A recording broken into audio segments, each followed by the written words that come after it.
CPU, octa-core 64-bit 1.5 GHz Qualcomm Snapdragon 615. GPU, 550 MHz Adreno 405. RAM, 2 GB. Storage, 16 GB. Cameras, 13 MP rear facing, 5 MP front facing, both wide angle. Size, 144 mm by 70.7 mm by 7.7 mm, 5.67 in x 2.78 in x 0.30 in. Weight, 134 grams, 4.73 ounce. Screen, 5.0 IPS LCD 720p x 1280p x. Expansion, micro SD card slot. Battery, 2400 mAh. Connectivity, Wi-Fi 802.11b per gram /n.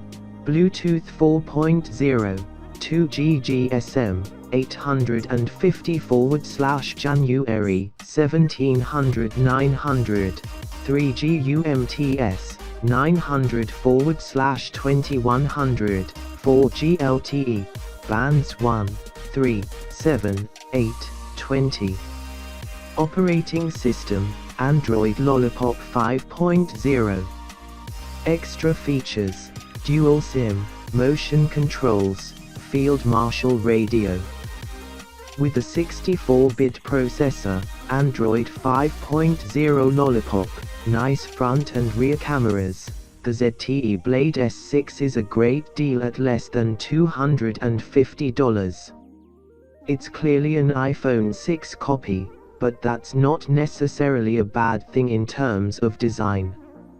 In the budget smartphone race, it manages to cram a lot of specs into a low-priced device, but it's definitely not perfect.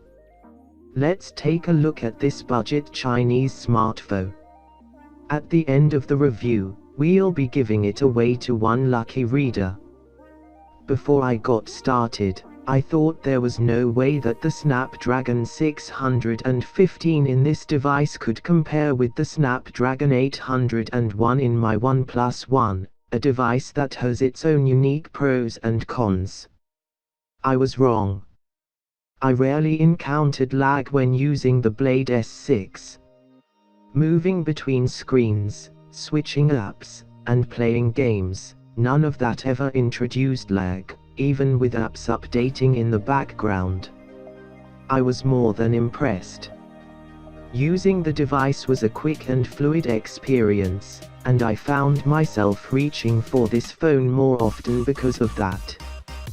The most noticeable bit of lag I encountered on a regular basis was the delay between hitting the power button and the screen turning on. It's a tiny delay, but it's enough that you have to wait an instant before the device is functional. Considering how often most people turn on their screens, it could get annoying. My only other complaint would be that the phone could get quite warm while multitasking, but again that's a problem on most phones. With a 64-bit processor, it is at least future-proofed for apps that will support the additional processing power.